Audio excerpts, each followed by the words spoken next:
जहां देखो इसके बीमार बैठे, ठीक है, हजारों मर गए लाखों तैयार बैठे हैं, जहां देखो इसके बीमार बैठे हैं, करते बर्बाद जिंदगी हुस्न के पीछे।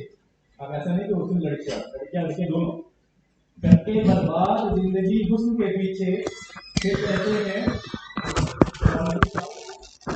आपने हमारा वो कर दिया, ठीक है जी। हजारों मर गए तैयार बैठे हैं, जहां देखो इसके बीमार बैठे हैं, करके बर्बाद जिंदगी हुस्न के पीछे, कहते हैं मौलवी साहब दुआ करो बेरोजगार बैठे, ठीक है। तो बेरोजगार नहीं बैठना है और हुस्न के पीछे जो है ज्यादा नहीं भागना, ठीक है कि नहीं। 1 साल है, ढंग से तैयारी करनी है और फिर उसके बाद पेपर देना है, ओके। चलो छोटी मोटी जो है इस तरह की कविताएं चलती रही जीवन में, और भी हैं वैसे बहुत सारी, पर समय के साथ सुनाते रहेंगे। अभी 1-2 महीने साथ ही में हम लोग, है ना। चलो भी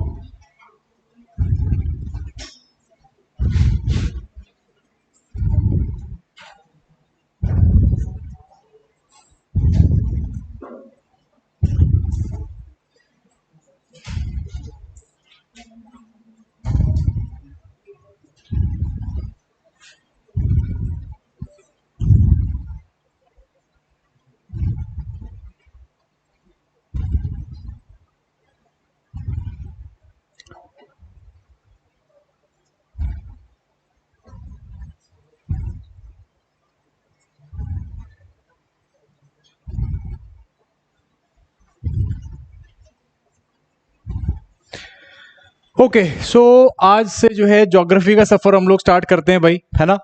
कल तो जो है हम लोगों ने ब्रॉड ट्रेंड्स देख लिए, पैरामीटर्स देख लिए कि क्या किस तरह के क्वेश्चन निकल के आ रहे हैं ज्योग्राफी से, क्या ट्रेंड चल रहा है और क्या हम लोगों को बेसिकली आइडिया रखना चाहिए as far as this subject is concern. वो मुझे लग गया पता, अभी आप लोगों को थोड़ा आइडिया हो गया है, ठीक है। वो कल का पीपीटी भी मिल जाएगा आप लोगों को, क्वेश्चन सारा पता चल जाएंगे। वो पीपीटी में आज जो है थोड़ा चेंजेस करके देनी थी मेरे को, तो थोड़ा लेट आई है, बट आई गेस आप लोगों के पास आ गई है, ठीक है जी। प्रिंट आउट करके उसको अपने पास रख लेना, जो भी स्क्रिबलिंग करनी होगी उस हिसाब से ही करना, ठीक है। एटलीस्ट विल मेक श्योर कि ज्योग्राफी जो आपका बहुत बढ़िया से चला जाए, एक बारी भूगोल का जो है स्थापना हो जाएगी आपके दिमाग में, तो आई फील दैट आप लोग जो है ज्योग्राफिकली या फिर ओवरऑल अगर आप इस तैयारी को ज्यादा अच्छे से समझ पाओगे, ठीक है। नाउ आज हम लोगों ने बात करनी है कॉस्मोलॉजी की। आपका पहला यूनिट बनता है, इन टोटल आपके पास 26 यूनिट हैं जो हम लोगों ने इसके अंदर करने की कोशिश करेंगे। और हम लोग जो है स्टार्ट क्या कर रहे हैं, हम लोग आज जो है फिजिकल ज्योग्राफी के साथ स्टार्ट करने वाले हैं। सो फिजिकल ज्योग्राफी आपका पहला पोर्शन बनता है, फिजिकल, वर्ल्ड और इंडियन ज्योग्राफी। ठीक है जी। सो फिजिकल ज्योग्राफी का पहला पार्ट है जो कि कॉस्मोलॉजी है। अब ये बेसिकली जो कॉस्मोलॉजी है ना, जो कॉस्मोलॉजी की अगर मैं बात करूं तो ये ज्योग्राफी का हिस्सा नहीं है ऑल टुगेदर। ठीक है, it is not part of geography दो, बट कहीं ना कहीं ज्योग्राफी, कहीं ना कहीं एस्ट्रोनॉमी, कहीं ना कहीं फिजिक्स, इन सब का मिश्रण आपको यहाँ पे देखने को मिलता है। बट ओवरऑल जो है कई बार क्वेश्चन आपको फंस जाते हैं। किस तरह से क्वेश्चन फंस जाएंगे, मींस प्लैनेट्स के क्वेश्चन फंस जाएंगे, कॉमेट्स के ऊपर क्वेश्चन फंस जाएंगे, एस्ट्रॉइड्स के ऊपर क्वेश्चन फंस जाते हैं। ठीक है नहीं, तो इस तरह की चीजें जो है हम लोग को कवर करनी है। Many a times like geography में कॉस्मोलॉजी कवर करवाई नहीं जाती है, बट आई पर्सनली फील कि ज्योग्राफी का जो बेस है वो कॉस्मोलॉजी से निकल के आया है। बिकॉज कहीं ना कहीं हम लोग ज्योग्राफी में क्या पढ़ते हैं, हम लोग जियो फिजियोग्राफिक फीचर पढ़ रहे हैं। भाई हो जाओ सेटल डाउन फटाफट, जियो फिजियोग्राफिक फीचर पढ़ रहे हैं। जियो फिजियोग्राफिक फीचर मींस माउंटेन्स हैं, प्लेट्यूज हैं, प्लेन्स हैं। और बड़े लेवल पे जाओगे और बड़े आयाम पे जाओगे तो क्या, हम लोग अर्थ को पढ़ रहे हैं। अर्थ में अलग अलग तरह की जियो फॉर्म्स कैसे बनी है। और बड़े लेवल पे जाओगे तो अपना सोलर सिस्टम देखते हैं। ठीक है जी, क्योंकि ये जियो जो हमारे लैंड फॉर्म्स बने हैं, जो हमारी भू आकृतियां बनी है, वो कहीं ना कहीं जो है हमारा जो भी सोलर सिस्टम है, सौरमंडल है, इसके जो प्लैनेट्स हैं, इनके मूवमेंट के कारण या सन की ग्रेविटेशन के कारण बने हैं। ठीक है जी। सो मेरा बेसिक एम रहता है कि हम लोग मैक्रो से स्टार्ट करें और माइक्रो की तरफ जाएं। हम लोग जो है पहले कॉस्मोलॉजी को समझे, यूनिवर्स को समझे, यूनिवर्स को समझते समझते जो है धीरे धीरे हम लोग अपनी धरती की तरफ बढ़े। ठीक है जी, ये काम हम लोगों ने करना है। तो सबसे पहले आज जो मैं बात करने वाला हूं वो है कॉस्मोलॉजी की। सो कॉस्मोस एंड लॉजी, सो ये दो शब्दों से बना हुआ है बेसिकली, कॉस्मोस एंड ओलॉजी। ये बेसिकली ग्रीक वर्ड्स है। अब आपको बहुत सारे ग्रीक वर्ड सुनने को मिलेंगे, क्योंकि ग्रीक एंड लैटिन लोग जो थे, क्लासिकल ग्रीक, क्लासिकल लैटिन जो सभ्यताएं थी, उन्होंने बहुत सारी इन चीजों के ऊपर काम किया है। अपने सराउंडिंग को देखा है, उनके ऊपर लिखा है, वो सारी चीजें करी है। तो बहुत सारे आपको इस तरह के ग्रीक वर्ड देखने को मिलेंगे।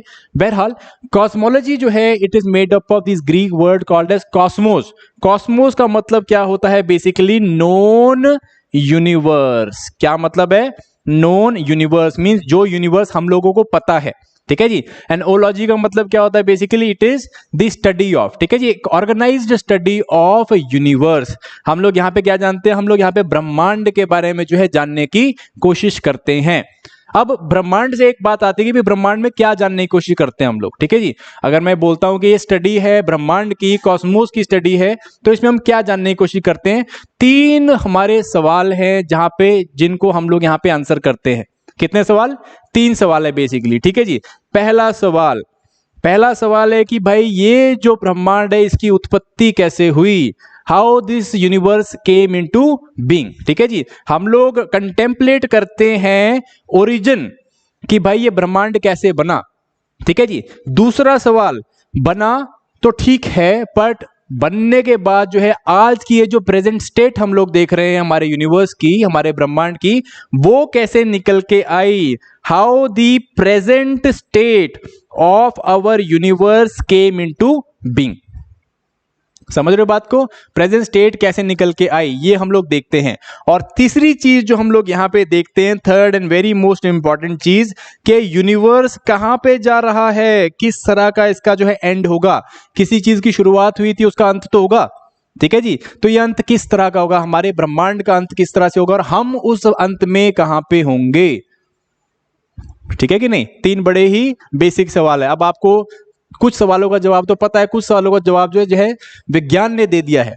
ठीक है, बट कई सवालों का जवाब अभी भी विज्ञान नहीं दे पाया, तो कौन दे रहा है, वो जो है धर्म देता है, रिलीजन देता है, फिलॉसफी देती है। ठीक है नहीं, कई जगह अभी देखो, बेसिकली जो हम कॉस्मोलॉजी पढ़ रहे हैं, वो ऐसा नहीं है कि सिर्फ साइंस के थ्रू ही पढ़ी जा सकती है, या ऐसा नहीं है कि सिर्फ धर्म के थ्रू ही पढ़ी जाती है। ठीक है जी, साइंस बेसिकली होता क्या है, इसका मतलब है कि आप किसी चीज को एक्सप्लेन करने की कोशिश कर रहे हो थ्रू लॉजिक एंड रीजन, उसको हम लोग साइंस बोल देते हैं। ठीक है कि नहीं, तो हम यहां पे क्या कर रहे हैं, यहां पे हम लोग कॉस्मोस को समझने की कोशिश कर रहे हैं। और इसको समझने के लिए हम लोगों ने क्या किया, इंसान ने अलग अलग तरीके जो है वो अपनाए हैं। ठीक है कि नहीं। पुराने टाइम का इंसान ने क्या किया, पुराने टाइम के इंसान के पास साइंस नहीं थी, लॉजिक रीजन नहीं था ज्यादा, ठीक है जी, हमारे पास साइंटिफिक प्रिंसिपल्स नहीं थे ज्यादा, तो हमने क्या किया, हमने उसे धर्म की आंखों से देखने की कोशिश करी, ठीक है जी। We saw our universe understanding, यही 3 सवालों के जवाब हम लोगों ने किस तरह देने की कोशिश करी, थ्रू अवर रिलीजियस अंडरस्टैंडिंग, ठीक है जी, रिलीजन के कारण या रिलीजन के थ्रू हमने देखने की कोशिश करी, ठीक है नहीं। ऐसा नहीं था रिलीजन जो है कोई ऐसी वैसी चीज थी, रिलीजन उस टाइम का साइंस था, उस टाइम का विज्ञान था रिलीजन, ठीक है नहीं, क्योंकि पढ़े लिखे लोग कहाँ थे, वो रिलीजन के साथ एसोसिएटेड थे, और उन्होंने क्या किया, उन्होंने इस चीज की अंडरस्टैंडिंग बनाई, बट उसे कलर इस तरह से किया गया ताकि उसे भगवान के आसपास में रखा जा सके, ठीक है कि नहीं। तो विज्ञान, उस समय का विज्ञान क्या था, वो था धर्म, और धर्म के तहत जो है हम लोगों ने क्या किया, हम लोगों ने ये अंडरस्टैंडिंग डेवलप करने की कोशिश करी। तो पुराने जो भी हमारे ये क्वेश्चंस थे कॉस्मोलॉजी को लेके, वो हमने धर्म से जो है क्या किए, एक्सप्लेन करने की कोशिश करी, और धीरे धीरे जब धर्म पीछे रह गया और साइंस आगे आ गई, हम लोगों ने साइंटिफिक प्रिंसिपल्स का इस्तेमाल किया, साइंटिफिक लॉजिक और रीजन का इस्तेमाल किया, एक्सपेरिमेंटेशन का इस्तेमाल किया, और हमने क्या किया, हमने कॉस्मोलॉजी की अंडरस्टैंडिंग निकालने की कोशिश करी। कुछ सवालों के जवाब हम लोगों ने दे भी दिए, बट कुछ सवालों के जवाब जो है वो अभी भी पेंडिंग पड़े हुए हैं। पेंडिंग मतलब कि भाई अंत कहां होगा, ठीक है कि नहीं, अंत कहां होगा, ये सारी चीजें जो है अभी भी हमारे सवाल ही हैं। कुछ चीजों का जवाब हम लोग दे चुके हैं। बहरहाल बात करते हैं बेसिकली हम लोगों ने किस तरह से इसे समझने की कोशिश करी, पुराने टाइम में क्या अंडरस्टैंडिंग्स हम लोगों ने निकालने की कोशिश करी थी हमारे ब्रह्मांड के बारे में। 16वीं सदी की बात करें तो मेसोपोटामियम सिविलाइजेशन या मेसोपोटामियम कॉस्मोलॉजी में अर्थ के बारे में जिक्र किया हुआ है कि भाई ये क्या है, एक सर्कुलर डिस्क है, जैसे आप पत्ते के ऊपर पानी की बूंद डाल देते हो, उस तरह से जो है ये कहते हैं अर्थ है, और ये अर्थ जो है क्या है, आसपास एक कॉस्मिक ओशन के आसपास में जो है तैर रही है। इस तरह से इन्होंने बात करी थी, एक फ्लैट सर्कुलर अर्थ के बारे में बात करी, और इन्होंने बोला कि ये क्या करी, ये तैर रही है एक कॉस्मिक ओशन के अंदर, ठीक है कि नहीं। उसके बाद और भी हम लोग देखते हैं 12वीं सदी की अगर मैं बात करूं तो ऋग्वेद में भी हमने देखा है इसका कहीं ना कहीं मेंशन किया गया है। 10वें जो हम है इसका नास्तिय सूक्त, यहाँ पे जो है बात करिए कि भाई यूनिवर्स का ओरिजिन कैसे हुआ। इन्होंने यहाँ पे बात की है हिरण्यगर्भ की, ठीक है जी, द गोल्डन एग, कि भाई एक गर्भ से जो है यूनिवर्स की उत्पत्ति हुई है, ठीक है। ये ब्रह्मा की फिलॉसफी अगर आपने पढ़ी होगी, ब्रह्मा ये सारी चीजें जो है हिरण्यगर्भ के बारे में यहाँ पे बात की गई है, ठीक है कि नहीं। सो आप देख पा रहे हो कि बेसिकली हमने क्या कर रहे हैं, हम लोग रिलीजन से अपनी अंडरस्टैंडिंग्स बनाने की कोशिश कर रहे हैं, ठीक है जी। ऋग्वेद में इसके बारे में लिखा है कि भाई जो यूनिवर्स है ये 4.35 बिलियन ईयर्स के लिए बनता है, उसके बाद ये फिर डिस्ट्रॉय हो जाता है और ये फिर बनता है, ठीक है ना, कि विष्णु जो है वो बनाता है, फिर विष्णु क्रिएटर है, वो डिस्ट्रॉयर है, वो हमने फिलॉसफी पढ़ी है। ये सारी जो है क्या है, यूनिवर्स की अंडरस्टैंडिंग बताने की कोशिश कर रही हैं, okay.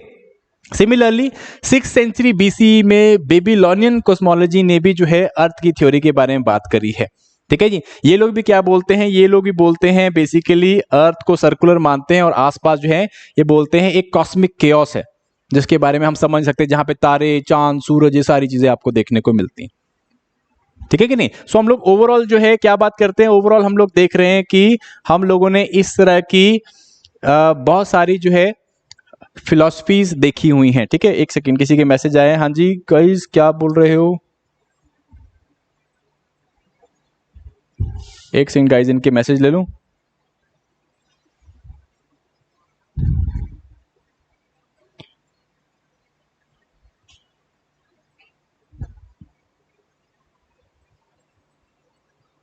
Okay, screen is not visible, एक सेकंड दो गाइस।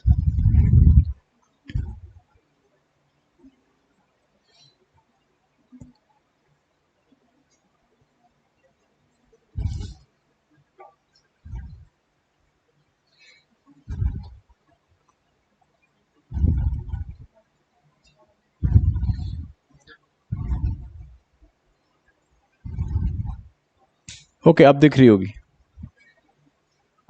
ठीक है। चलो एनीवेज क्या बात कर रहे थे हम लोग। So basically 6th century BC में हमने क्या किया, बेबीलोनियन फिलॉसफी के बारे में, बेबीलोनियन कॉस्मोलॉजी के बारे में बात करते हैं हम लोग, ठीक है जी।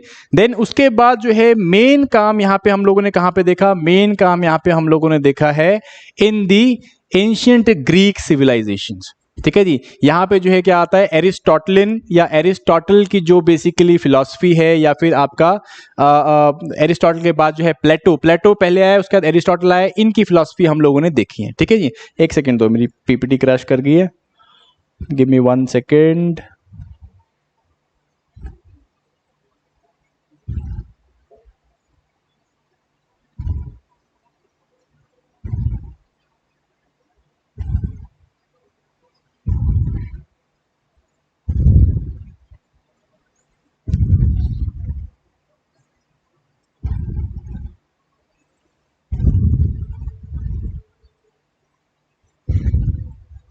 ओके सो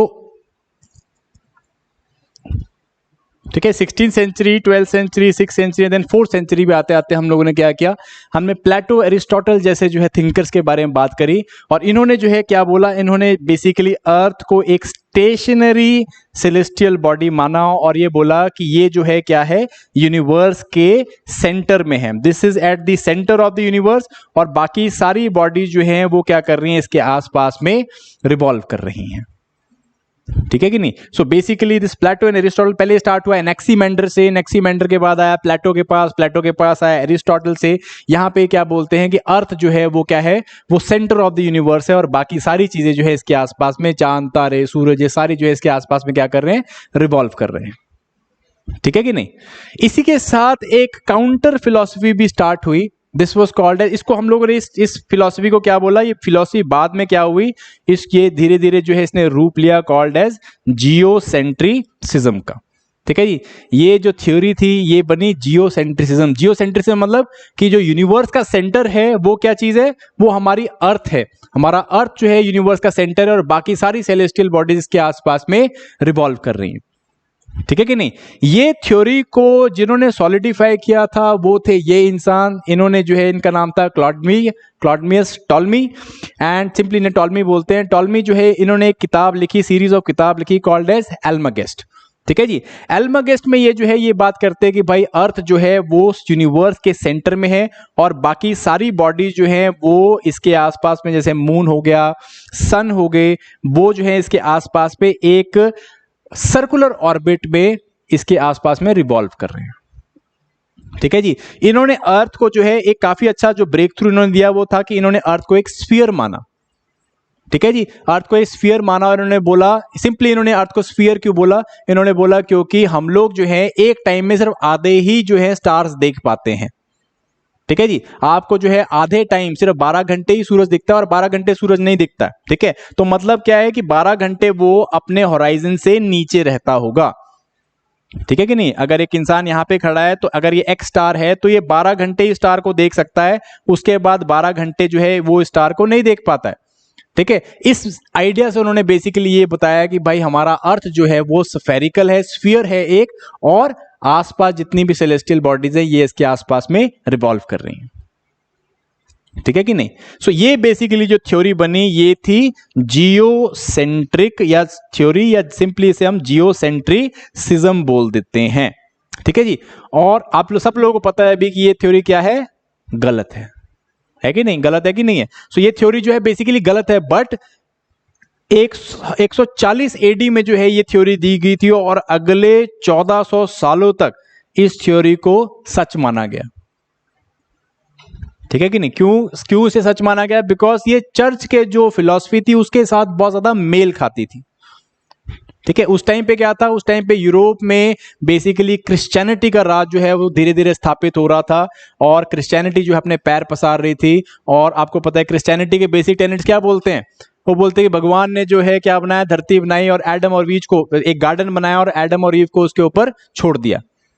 ठीक है ना, स्टोरी सबने सुनी हुई है। ठीक है। फिर ईव बोलती है कि भाई वो एप्पल खाना है, फिर एडम एप्पल लेके आता है, हैप्पी बर्थडे हो जाता है, दोनों को श्राप मिलता है कि अब क्या करोगे, स्वेट ऑफ द ब्रो से जो है अपना जीवन व्यतीत करोगे, धरती पे भेज देते हैं। ठीक है जी। सो ये बेसिकली इस तरह की स्टोरी जो कि क्रिश्चियनिटी ने अपने आसपास में बुनी, ये क्या बताती थी, ये बताती थी कि अर्थ जो है वो क्या है, वो यूनिवर्स के सेंटर में है। भगवान ने अर्थ बनाई किसके लिए, इंसान के लिए, तो अर्थ जो है वो सेंटर पे है, और इसकी थ्योरी, टॉलमी की थ्योरी जो है इसके साथ बहुत ज्यादा रिसेंबल करती थी। तो चर्च ने क्या किया, चर्च ने इसे अपनी ऑफिशियल थ्योरी बनाया और इवेंचुअली अगले 1400 साल तक यही थ्योरी जो है पूरे यूरोप में डोमिनेट करी।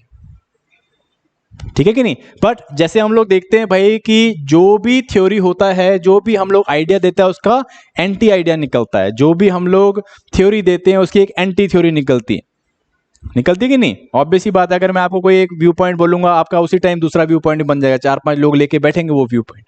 इसी तरह से जो इस जियोसेंट्रिक थ्योरी है इसका एक एंटी पॉइंट निकला, दैट वाज हेलियोसेंट्रिक थ्योरी, हेलियोसेंट्रिसिज्म। ठीक है जी। ये थ्योरी बेसिकली क्या बोलती थी, ये थ्योरी बोलती थी कि it is not the earth which is the centre of the universe. धरती जो है वो ब्रह्मांड का केंद्र, ब्रह्मांड का सेंटर नहीं है, it is basically the sun. ठीक है। ये इन्होंने अपने जो प्रिमिटिव टेक्स्ट है उसके अंदर क्या लिखा था, हर्थ के बारे में बात करते, एक भट्टी के बारे में बात करते, कहते कि हमारा जो भी पूरा ब्रह्मांड है वो एक भट्टी के आसपास केंद्रित है और वो उसके आसपास में चक्कर लगा रहा है। तो भाई Bhatti, what do you mean by that, it is basically sun. ठीक है जी। ये कहां पे स्टार्ट हुई, पाइथागोरस, आपने एक थिंकर के बारे में सुना होगा, पाइथागोरस, ये भी एंशिएंट ग्रीक थिंकर थे, इनके एक डिसिपल थे फाइलेलियस, इनके आगे फर्दर डिसिपल्स ने इन थ्योरी को स्ट्रॉन्ग किया। ठीक है जी। एरिस्टाकस थे सैमोस के, इन्होंने जो है इसको स्ट्रेंथन किया था। नाम से ज्यादा इंपॉर्टेंट नहीं है, मैं जस्ट आपको एक स्टोरी सुना रहा हूं, आज भी हम थोड़ा स्टोरी वाला ही काम कर रहे हैं। ठीक है जी। सो एरिस्टाकस ने जो है बेसिकली क्या किया, इस हेलियोसेंट्रिक थ्योरी को स्ट्रेंथन किया। ये बोलते थे कि हमारी जो भी यूनिवर्स है वो एक हर्थ के आसपास में, गर्म भट्टी के आसपास में घूम रहा है। ठीक है कि नहीं, गर्म भट्टी के आसपास में घूम रहा है। और आप आश्चर्यचकित होंगे कि बाद में जो है आर्यभट्टा ने जो है, हमारे जो थिंकर थे आर्यभट्टा ने आर्यभट्टिका एक किताब लिखी जिसमें जो है इस चीज का वर्णन किया गया है। इन्होंने बोला है कि जो प्लैनेट्स हैं वो क्या कर रहे हैं, वो घूम रहे हैं सर्कुलर ऑर्बिट्स में। ठीक है जी, सर्कुलर ऑर्बिट्स में घूम रहे हैं। बट यहां पे जो है हम लोग को क्लैरिफाई नहीं हुआ है कि वो अर्थ के आसपास में घूम रहे हैं या सन के आसपास में घूम रहे हैं। माना जाता है कि उन्होंने बोला था कि सन के आसपास में घूम रहे हैं, सूरज के आसपास में घूम रहे हैं, और ये भी जो है हीलियोसेंट्रिक ब्रांड के जो है हम लोग थिंकर को मानते हैं। ठीक है। एनीवेज, सो मेरे कहने का मतलब है कि ये एक हेलियोसेंट्रिक थ्योरी बनी और एक जियोसेंट्रिक थ्योरी बनी ताकि हम लोग अपने यूनिवर्स की अंडरस्टैंडिंग कर सके, हमने अपने ब्रह्मांड की अंडरस्टैंडिंग कर सके। क्योंकि उस टाइम पे इंसान को बस यही लगता था कि भाई ये 4-5 चीजें जो हमें दिख रही है यही ब्रह्मांड। ठीक है कि नहीं। धीरे धीरे क्या हुआ, ये हेलियोसेंट्रिक थ्योरी जो है वो खत्म हो गई या उसको जो है दबा दिया गया। इसके टेक्स्ट जो हैं, जो हम लोगों ने किताबें लिखी वो टेक्स्ट जो है कहां पे रख दिए, लाइब्रेरी के अंदर रख दिए। और मेन जो थ्योरी निकल के आई वो जियोसेंट्रिक थ्योरी थी। ठीक है जी। इवेंचुअली इसके बाद क्या हुआ, यूरोप में डार्क एजेस आ गई, there something called as dark age. Dark age में क्या हुआ, धर्म का जो है वो बोलबाला था, कोई भी जो है इस तरह की नई सोच या नए लॉजिक या नए रीजन को जो है वो नहीं मानता था। ठीक है कि नहीं। जैसे हम लोग 18th सेंचुरी में था, जो धर्म बोलते था वो करते थे। आज हम धर्म को क्वेश्चन करते हैं, आज हम जो है चीजों को क्वेश्चन करते हैं, लॉजिक और रैशनैलिटी लगाते हैं। ठीक है जी। पर उस टाइम पे क्या था कि हम लोग लॉजिक और रैशनैलिटी को क्वेश्चन नहीं कर रहे या उससे क्वेश्चन नहीं करते थे, धर्म का बोलबाला था। इसे हम लोग डार्क एजेस कहते हैं। यूरोप में आई डार्क एजेस। ठीक है जी। और डार्क एजेस के बाद यूरोप में आया फिर रेनेसां। ठीक है जी। अब रेनेसां के अंदर डीप में नहीं जाएंगे, वो हम आपको वर्ल्ड हिस्ट्री में पढ़ाएंगे। रेनेसां में बेसिकली क्या हुआ कि जो उस टाइम के थिंकर्स थे, 12वीं 13वीं सदी के जो थिंकर थे, उन्होंने क्या किया, वो दोबारा अपने ग्रीक और जो लैटिन टेक्स्ट लिखे हुए थे इस टाइम के, 1000 साल पुराने जो लैटिन टेक्स्ट या ग्रीक टेक्स्ट लिखे थे, उनको जो है उन्होंने दोबारा निकाला।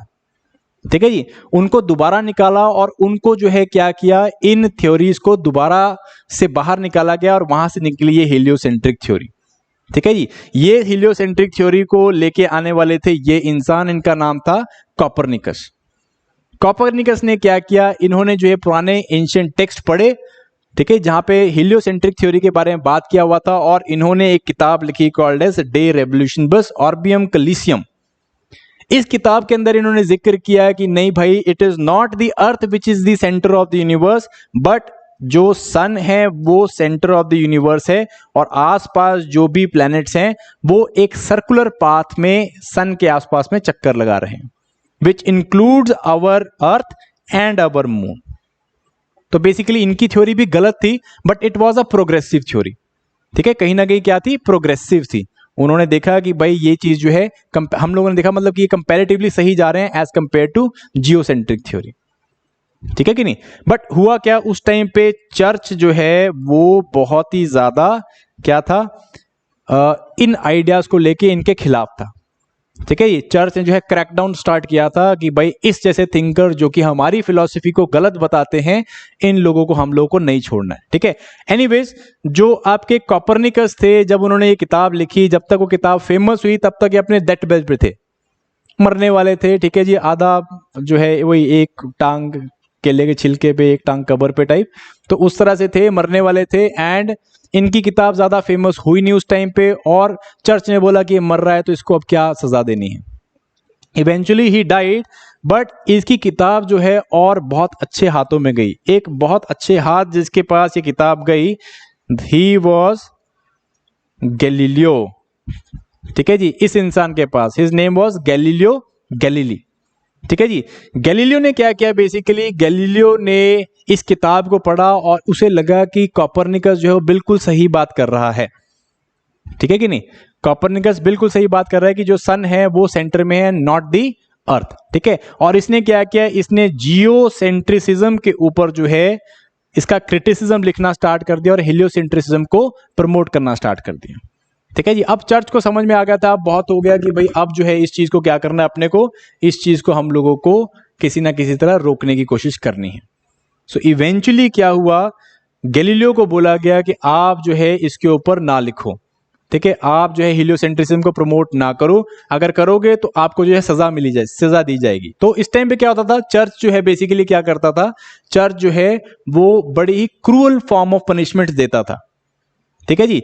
अगर चर्च के ऊपर चर्च चार्ज लगाता था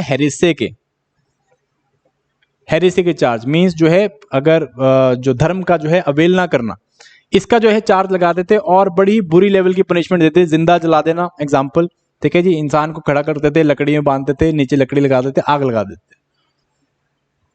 है ना। रिहाना गाना सुना है ना, just gonna stand there and watch me burn, तो वो वाला टाइप, तो आग लगा देते। इससे भी और क्रूअल पनिशमेंट देते थे, क्या करते थे, एक चारों हाथ पांव बांधते थे रस्सी से और चारों तरफ जो है घोड़े बांध देते थे, फिर घोड़ों को लीश मारते थे और घोड़ा भागता था और फिर वो हाथ पांव खींचते थे, ठीक है जी। इस तरह की क्रूअल पनिशमेंट देके मौत दी जाती थी।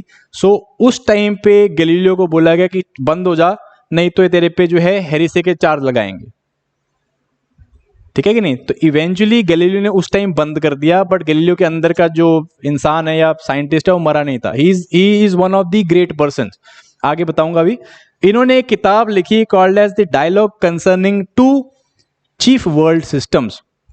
तो दो चीफ वर्ल्ड सिस्टम यहाँ पे क्या बात हो रही है, एक हो रही है जियोसेंट्रिक, एक हो रही है हेलियोसेंट्रिक, ठीक है जी। तो यहाँ पे इन्होंने बड़े सटल तरीके से क्या किया है, बेइज्जती करी है कि जियोसेंट्रिक थ्योरी बेवकूफों की थ्योरी है और हेलियोसेंट्रिक थ्योरी जो है वो सही है, ठीक है। मैटर फैक्ट जिसको मिलते थे वो ये बोलते थे कि चर्च तो बेवकूफ वाले हैं, ये लोग ऐसी बात कर रहे हैं, बकवास कर रहे हैं, ठीक है जी। हेलियोसेंट्रिक थ्योरी जो है वो सही थ्योरी। और चर्च ने अब फाइनली क्या किया, इनके ऊपर एक इनक्विजिशन काउंसिल बिठाई, ठीक है। Inquisition council is like a court, जहां पे जो है हाँ बेसिकली गैलीलियो के ऊपर जो है मुकदमा चलाया गया और वहां पे इन्हें बोला गया इनके ऊपर हेरेसी के चार्ज लगाए गए। अब जो है गैलीलियो को पता चल गया कि अब फंस गए हैं एंड इवेंचुअली मौत जो है आगे पक्की है। तब जो है गैलीलियो को मौका दिया गया था कि क्योंकि वो एक बहुत बड़े साइंटिस्ट थे तो इन्हें मौका दिया गया कि या तो अपने जो बातें जो है वो वापस ले लो या जो है मौत देखो।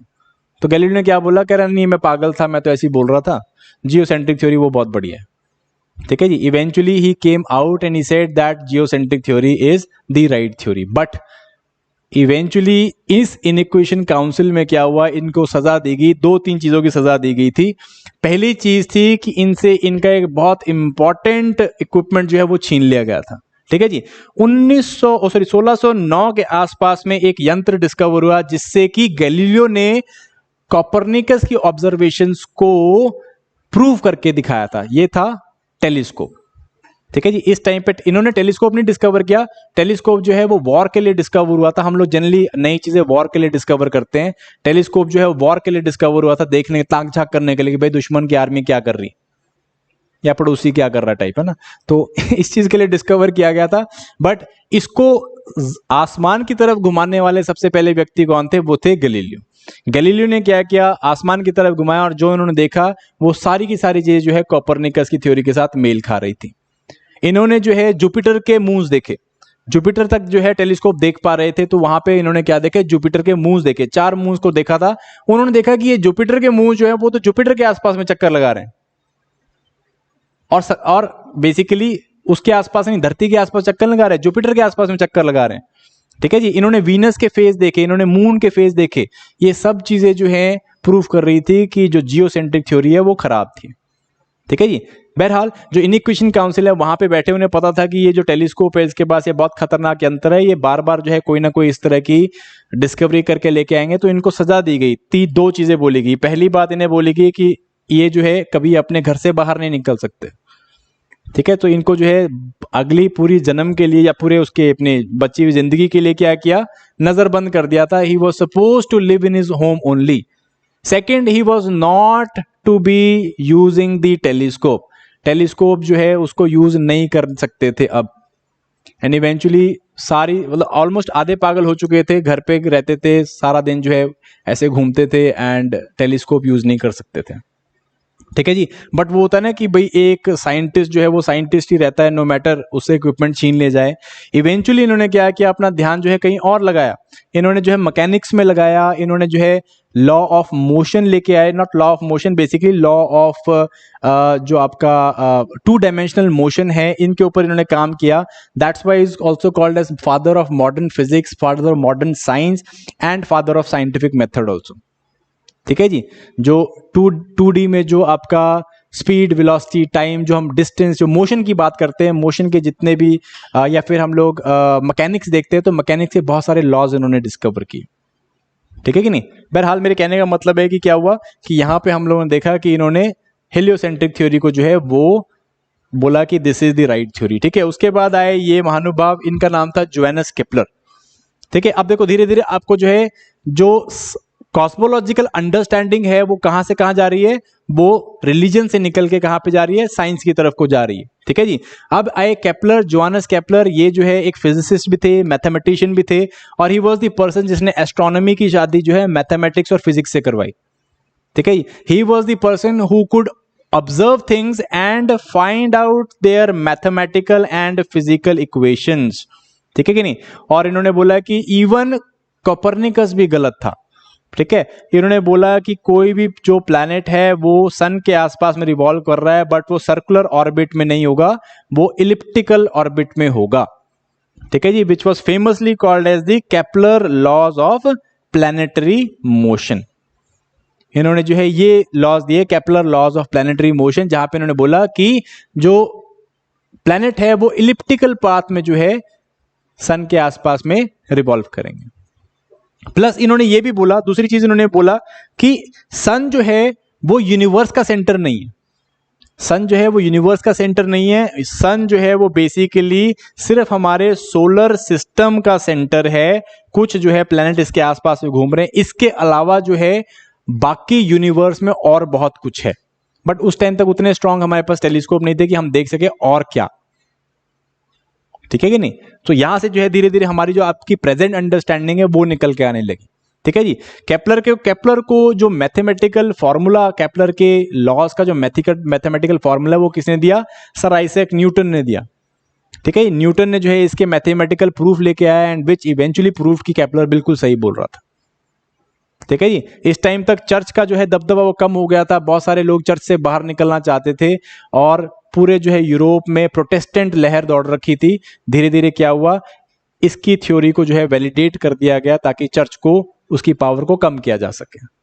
ठीक है जी। फाइनली क्या हुआ, और लोग आए जैसे कि फ्रेडरिक विलियम हर्शेल। 1805 में इन्होंने बोल दिया कि सोलर सिस्टम जो है ये एक छोटा सिस्टम है और बहुत बड़े सिस्टम का। ठीक है। It is part of a bigger system, जिसको आज की डेट में हम लोग गैलेक्सी बोलते हैं, बट उस टाइम पे इसका नाम गैलेक्सी नहीं दिया गया था। ठीक है। इन्होंने बोला कि एक नेबुले है, नेबुले का सिस्टम है। नेबुले का बेसिक मतलब होता है something which is there but which can not be explain. वो चीज जो वहां पे है बट जिसको हम एक्सप्लेन नहीं कर सकते। तो ये जो है इन्होंने बोला कि सोलर सिस्टम जस्ट एक पार्ट एक बड़े सिस्टम का, ठीक है जी। इस टाइम पे गैलेक्सी बोलना चाहते थे बट उस टाइम पे हम लोगों ने क्या बोला, नेबुले बोला, ठीक है जी। फाइनली उसके बाद क्या हुआ, इनके बाद हर्शिल के बाद, हाँ हर्शिल ने एक और इंपॉर्टेंट काम किया था। इसके टाइम तक जो है और ज्यादा स्ट्रॉन्ग टेलीस्कोप बने और हम लोग जुपिटर के आगे सैटर्न को देख पा रहे थे, इवन उसके आगे भी प्लैनेट्स को हम लोग देख पाए, ठीक है जी। He was the person who discovered Uranus, ठीक है जी। यूरेनस को डिस्कवर करने वाले ये व्यक्ति थे, ब्रिटिश एस्ट्रोनॉमर थे, ठीक है जी। इवेंचुअली आया ये इंसान और इसने जो है अगेन कंप्लीटली जो हमारी यूनिवर्स की अंडरस्टैंडिंग थी उसको चेंज कर दिया, ठीक है जी। His name was Edwin Hubble, ठीक है। सुना है हबल का नाम, सुना है हबल टेलीस्कोप सुना होगा, ठीक है जी। नासा ने ऊपर हबल टेलीस्कोप डाल रखा है। क्या करते हैं हम लोग वहां पे, हम लोग बेसिकली सेम चीज ढूंढ रहे हैं वहां पे जो इन्होंने ढूंढी, गैलेक्सीज को ढूंढ रहे हैं हम लोग, ठीक है। दूर दराज के गैलेक्सीज को हम लोग पॉइंट आउट करते हैं, प्लैनेट्स को हम लोग पॉइंट आउट करते हैं हबल टेलीस्कोप से, ठीक है नहीं। तो एडविन हबल आए, एडविन हबल ने क्या बोला, एडविन हबल ने जो है बोला कि there is no doubt galaxy, हम लोग जो है क्या है, हम लोग यूनिवर्स का एक बहुत छोटा हिस्सा है, हम लोग जो है यूनिवर्स का एक बहुत छोटा हिस्सा है, एक गैलेक्सी का पार्ट है और यूनिवर्स में बहुत सारी गैलेक्सीज हैं, ठीक है कि नहीं। कि यूनिवर्स जो है वो सिर्फ हमारे से नहीं बना हुआ, हमारे सोलर सिस्टम से बना हुआ, हमारा सोलर सिस्टम जो है एक गैलेक्सी का हिस्सा है और हमारे यूनिवर्स में ऐसी बहुत सारी गैलेक्सीज हैं, ये बोलते हैं, ठीक है जी। ये यहीं पे नहीं बोल खत्म हुए, इन्होंने ये भी बोला कि गैलेक्सी जो हैं, ये जो सारी गैलेक्सीज हैं जिसमें से किसी एक गैलेक्सी का हिस्सा हम भी हैं, ये एक दूसरे से क्या हो रही हैं, दूर जा रही हैं, ठीक है कि नहीं। ये बोला इन्होंने कि गैलेक्सी जो है वो दूर जा रही है। 1920s के किसी वियना पता कोई कन्वेंशन थी, वहां पे इन्होंने अपना एक बड़ा फेमस एक्सपेरिमेंट किया था, this was called as expanding balloon experiment, जहां पे इन्होंने जो है वो बलून के ऊपर जो है इस तरह से गैलेक्सी बना के दिखाया, जैसे जैसे बलून को फैलाते रहे इन्होंने क्या देखा, गैलेक्सी जो है एक दूसरे से दूर जा रही है। सो व्हाट ही सेड कि जैसे जैसे ये दूर जा रही है उतनी ही तेजी से ये और दूर जा रही है, ठीक है कि नहीं। जैसे जैसे दूर जा रही है उतनी ही तेजी से दूर जा रही है, मींस जो जितनी दूर है वो उतनी तेजी से दूर जा रहा है, ठीक है ना। जो रिसेस करने की वेलोसिटी है, मींस जो दूर जाने की तेजी है, वो जो जितना दूर है वो उतनी ही तेजी से दूर जा रहा है, ठीक है कि नहीं। सो ये बेसिकली हबल के साथ साथ एक और व्यक्ति ने इसके बारे में बात की थी जिनका नाम था जॉर्ज लेमेट्रे, ठीक है जी, जॉर्ज लेमेट्रे। इन्होंने भी यही बात करी थी, जॉर्ज लेमेट्रे और हबल ने ये बात करी थी, सिंस इनको तभी इस लॉ को हम लोग लेमेट्रे हबल लेमेट्रे लॉ बोलते हैं, ठीक है जी। लेमेट्रे ने थोड़ा दूसरी तरीके से सोचा, इसने बोला कि अगर हबल बोल रहा है कि अगर ये गैलेक्सीज एक दूसरे से दूर जा रही हैं तो कभी ना कभी जो है एक दूसरे के पास रही होंगी, अगर हम टाइम को रिवाइंड कर दें तो क्या होंगी, ये एक दूसरे के पास जा रही हैं, ठीक है जी। ये इतनी पास जा रही हैं, इतनी पास आएंगी कि कहीं ना कहीं हम लोग को यूनिवर्स का जो ओरिजिन है वो इससे पता चल सकता है, ठीक है कि नहीं। तब जो है लेमेट्रे ने यहाँ पे एक थ्योरी बताई थी, this was called as big bang theory, ठीक है जी। लेमेट्रे बोलते हैं कि भाई सम 13.8 बिलियन साल पहले, ठीक है जी, 13.8 बिलियन साल पहले जितना भी यूनिवर्स हम लोग देख रहे हैं वो एक बिंदु के आकार के या बिंदु के आकार में जो है कंसंट्रेटेड था, ठीक है जी। इट वाज वेरी स्मॉल, एक डॉट पे जो है कंसंट्रेटेड था और इतने ज्यादा इकट्ठा होने के कारण जो है हीट और प्रेशर बना, इस हीट और प्रेशर के कारण जो है क्या हुआ, यूनिवर्स जो है या फिर ये डॉट एक्सपैंडेड, इट एक्सप्लोडेड, ठीक है जी। ये क्या किया, ये एक्सप्लोड किया in the form of a big bang, ठीक है जी। ये बिग बैंग हुआ और इस बिग बैंग के साथ जो है क्या हुआ, यूनिवर्स की उत्पत्ति हुई, ठीक है जी। ये सिंगल डॉट से क्या हुआ, यूनिवर्स जो है it came into being from the single dot. इस पॉइंट को क्या कहते हैं हम लोग, बिग बैंग बोलते हैं। यहां से जो है धीरे धीरे क्या हुआ, कुछ सेकंड, कुछ माइक्रो सेकंड में जो है पहले आपके जो भी अपना क्या कहते हैं इनको, प्रोटॉन्स, जो भी मतलब प्रोटॉन्स न्यूट्रॉन्स होते हैं, या इससे भी नीचे जो है न्यूक्लियॉन्स, बेसिकली पहले जो है आपके न्यूक्लियॉन्स बने, पहले आपके जो है सब एटॉमिक पार्टिकल्स बने, और धीरे धीरे जो है सब एटॉमिक पार्टिकल जो है इकट्ठे होकर हाइड्रोजन बनी, हाइड्रोजन बनने के बाद पहले सितारे बने, स्टार्स बने, स्टार्स बनने के बाद जो है इकट्ठे होकर पहली गैलेक्सीज बनी, और इस तरह से जो है ये गैलेक्सीज अब जो है यूनिवर्स में आपको देखने को मिलती हैं। ठीक है जी। सो पहला क्वेश्चन हमने कॉस्मोलॉजी में क्या लिया था? What was the first question that we were trying to understand? That was कि what is the origin of universe? So origin of universe जो है हम लोगों ने क्या लगाया? origin of universe हमने देखा कि भाई मेटाफिजिकल भी है, ठीक है जी। हम लोग अपनी उसमें बोल रहे हैं, अपनी फिलॉसफी में बोलते हैं, वेदों में बोल रहे हैं कि भाई 4 पॉइंट समथिंग बिलियन साल बनता है, फिर खत्म हो जाता है, फिर बनता है, फिर खत्म हो जाता है। यहाँ पे जो है क्या बोला गया, साइंस क्या बोल रही है कि भाई बिग बैंग हुआ था, ठीक है जी। सारा यूनिवर्स जो है एक डॉट पे कंसंट्रेटेड था, धीरे धीरे जब ये एक्सपैंड हुआ, एक्सप्लोड किया, एक्सपैंड किया, और हमारा यूनिवर्स जो है वो इस प्रकार से आज बना है, ठीक है जी। सम 13.8 बिलियन ईयर्स, कई जगह में 14 भी लिखा हुआ है, तो 13.6, 13.8, 14 ये ऐसे चलता रहता है, ठीक है जी। अंडरस्टैंड। अगर यहां पे जो है बोला गया भाई साइंस किस चीज पे काम करती है, साइंस काम करती है प्रूफ के ऊपर, है कि नहीं, कि भाई प्रूफ क्या है, आप ये बोल रहे हो प्रूफ क्या है, तो बेसिकली जो है इनसे प्रूफ मांगा गया कि भाई क्यों, कैसे, ये किस तरह से हो रहा है, ठीक है। तो 2-3 चीजें इन्होंने यहाँ पे आंसर करी। सबसे पहले जो चीज थी यहाँ पे जो आंसर की गई वो था एविडेंस, कि भाई क्या एविडेंस हो रहा है बिग बैंग का, वो दिया गया। सबसे पहला एविडेंस क्या था, वो था रेड शिफ्ट। हमने देखा कि जो दूर से दूर वाली गैलेक्सीज थी, दूर से दूर वाली मीन जो जितनी दूर थी गैलेक्सी, उससे जो रोशनी आ रही थी वो जो है रेड कलर के स्पेक्ट्रम में गिर रही थी, ठीक है कि नहीं। पता है यहाँ पे भाई लाइट का फंडा पता है ना अपने को। लाइट जो है वो क्या होती है, हम लोग जो विजिबल लाइट होती है क्या होती है, विबग्योर होती है ना, विबग्योर होती है, ठीक है। सो लीस्ट वेवलेंथ, मैक्सिमम वेवलेंथ, ठीक है। जितना ज्यादा वेवलेंथ होगा क्या होगा, उतना ही कम डिस्पर्सल होगा, उतना ही लाइट कम डिस्पर्स होगी, ठीक है कि नहीं। सो जो जितना दूर था, जो गैलेक्सी जितनी दूर थी, उसकी जो ब्लू की लाइट थी वो उतनी ज्यादा डिस्पर्स हो रही थी, और रेड लाइट जो है हमारी आंखों तक पहुंच पा रही थी। तो ये रेड शिफ्ट हम लोगों ने देखा, ठीक है। तभी तो आप देखते हो ना कि जो ट्रैफिक लाइट्स है वो रेड कलर की क्यों होती हैं, जो आपकी स्टॉप लाइट है रेड कलर की होती है, बिकॉज फॉग हो, धुंध हो, कुछ भी हो, काफी दूर तक आपको दिख जाती है, क्योंकि रेड कलर जो है वो डिस्पर्स नहीं करता ज्यादा, ठीक है कि नहीं। तो हमने ये कॉस्मोलॉजी में भी ये देखा कि भाई जो भी दूर से दूर हमारी गैलेक्सी थी, फार अवे वाली जो गैलेक्सीज थी, उनसे जो लाइट छन के आ रही थी that was on the reddish spectrum, लाल कलर के स्पेक्ट्रम में थी, जिससे हमें पता चला कि ये और दूर जा रही हैं हमसे, ठीक है कि नहीं। धीरे धीरे जो है लाल कलर के स्पेक्ट्रम की तरफ को शिफ्ट हो रही थी, which gave us the evidence कि ये हमसे एक दूर जा रही है, और दूर जा रही तो मतलब कभी पास में भी रही होंगी। दूसरा था कॉस्मिक माइक्रोवेव बैकग्राउंड रेडिएशन। अब ये क्या चीज है भाई, देखो जब इस तरह का कुछ बहुत बड़ा धमाका हुआ होगा, जब आपका इस छोटे से बिंदु से ये बड़ा एक्सप्लोजन हुआ होगा, तो बहुत ज्यादा रेडिएशन निकली होगी, ठीक है ना। जब इतने हाई एनर्जी के इवेंट होते हैं तो उससे क्या निकलती है, रेडिएशन निकलती है, ठीक है कि नहीं। सो रेडिएशन जब निकली होगी, अब आज के जब एक्सप्लोजन हुआ तो ये जो रेडिएशन है आज भी कहीं ना कहीं यूनिवर्स में परमिएट करती होगी। आज भी जो है यूनिवर्स में इसके बहुत छोटे छोटे निशान, बहुत फीबल से निशान दिखते होंगे, बहुत हल्के निशान दिखते होंगे, ठीक है जी।